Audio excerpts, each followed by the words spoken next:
அஸ்ஸலாமு அலைக்கும். பேரன்பிற்குரிய பெருமானார் ஸல்லல்லாஹு அலைஹி வஸல்லம் அவர்கள் என்ற தொடரில் இன்றைய நாள் ஸல்லல்லாஹு அலைஹி வஸல்லம் அவர்கள் சுரைக்காயை சாப்பிடுவதை பிரியப்பட்டார்கள். அனஸ் பின் மாலிக் ரதியல்லாஹு அன்ஹு அவர்கள் கூறுகிறார்கள், தையற்காரர் ஒருவர் உணவு தயாரித்து அல்லாஹுவின் தூதர் ஸல்லல்லாஹு அலைஹி வஸல்லம் அவர்களை விருந்துக்காக அழைத்தார். அல்லாஹுவின் தூதர் ஸல்லல்லாஹு அலைஹி வஸல்லம் அவர்களுடன் நானும் அந்த விருந்தில் கலந்து கொண்டேன்.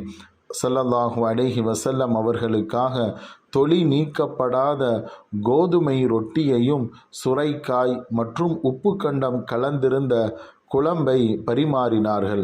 அப்போது நபி ஸல்லல்லாஹு அலைஹி வஸல்லம் அவர்கள் உணவு தட்டின் அனைத்து பக்கங்களிலேயும் சுரைக்காயை தேடுவதை நான் பார்த்தேன். அன்றிலிருந்து சுரைக்காயை விரும்பி சாப்பிடுபவனாக நானும் ஆகிவிட்டேன் என்று அனஸ் பின் மாலிக் ரலியல்லாஹு அன்ஹு அவர்கள் கூறுகிறார்கள். ஸல்லல்லாஹு அலைஹி வஸல்லம் அவர்கள் பாத்திரத்தின் அனைத்து பக்கங்களையும் சுரைக்காயை தேடியது அவர்கள் விருப்பத்திற்கானது என்பதை நாம் அறிந்து கொள்கின்றோம்.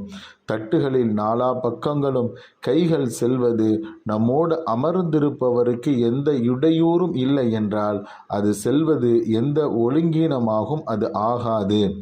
நபிகளாரின் விருப்பமே தோழர்களோடு பணியாளர்களோடு அமர்ந்து சாப்பிடுவதுதான் ஸல்லல்லாஹு அலைஹி வஸல்லம் அவர்கள் விரும்புவார்கள். தெளிவான இறை நம்பிக்கையின் வெளிப்பாடாகும். உணவு குறைவாக இருப்பினும் விருந்துக்கு அழைத்தால் அதனை ஏற்பதும் சுன்னத்துதான். சிறப்பு நிலையில் உள்ள ஒருவர் தம்மை விட தகுதி குறைவான தொழிலாளி போன்றோருடன் அமர்ந்து எளிய உணவு உண்பதை ஸல்லல்லாஹு அலைஹி வஸல்லம் அவர்கள் நமக்கு வாழ்ந்து காட்டியிருக்கிறார்கள்.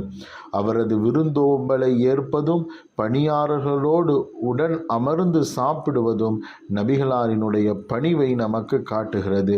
அது ஒரு அழகிய பண்பை நமக்கு காட்டுகிறது.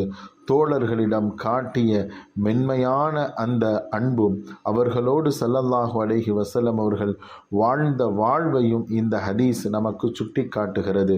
நாம் இதன் மூலமாக படிப்பினை பெறுவோம். ஸல்லல்லாஹு அலைஹி வஸல்லம் அவர்கள் ஏழைகளை பிரியப்பட்டார்கள். அவர்களோடு அமர்ந்து சாப்பிட்டுவதை நேசித்தார்கள்.